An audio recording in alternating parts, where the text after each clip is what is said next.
Namaste. Let's talk about theory X and theory Y. These are studied under the topic of motivation in organizational behavior. And while we are studying motivation theories, we generally find content and process theories, where content theories explain what actually makes up motivation of employees, whereas process theories tend to explain how motivation is achieved in employees. Now, theory X and theory Y, given by McGregor, do not focus either on the content or the process. They are actually set of assumptions. Theory X is a set of assumptions which says that employees do not love to work, they run away from responsibilities, and they have to be forced to work.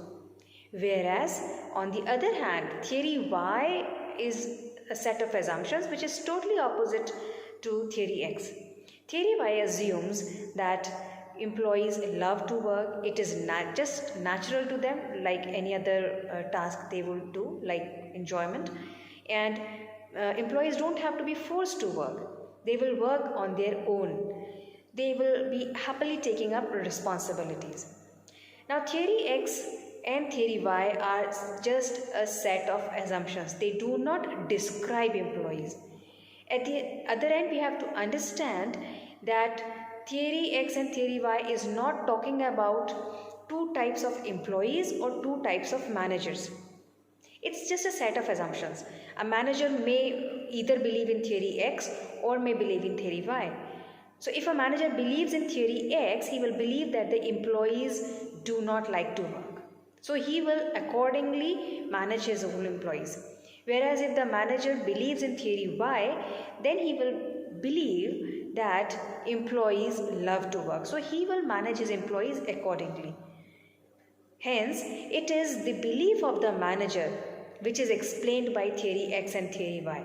It does not categorize employees into two different categories or two different groups of people, like one group of people which you can say is not interested in work, or another group of people which you can say is interested in work. It's not like that. It's about the same group of people. So let's assume that if you are talking about a department which has got about, let's say, 10 employees, and there is a head of that department. Now, if this head of the department believes in theory X, or you can say if he assumes that the employees do not like to work, then we can say that he is working on theory X. He is a believer of theory X. So he might like to force people to work. And if this HOD, this head of the department, leaves and some other person joins in as the head of the department, he may be a believer of theory Y.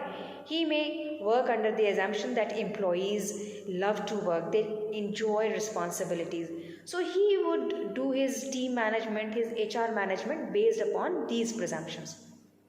So we will not have different department members or different team members in that department. The department remains the same. Those 10 employees remain the same. It is just the manager who is holding that kind of a belief. Generally, people hold their belief for a long period of time. They might move on from one department to the other. They might move on from one organization to the other, but they tend to continue with their assumptions. So a manager who is a believer of theory X, if he works in one department as a head, then also his belief remains the same, so he keeps on treating the employees in the same manner. If he leaves that organization or leaves the department, goes on to some other department or some other organization, still there he will kind of keep on forcing employees, keep on believing that they have to be forced, they will not love to work. So some kind of pressure has to be applied to make things work. So it's a set of assumptions, and it has been seen that most of the time the managers continue with their assumptions unless there's a reason to change, or they come across some kind of an experience which makes them change their assumptions and move on from one theory to the other theory. Thank you so very much.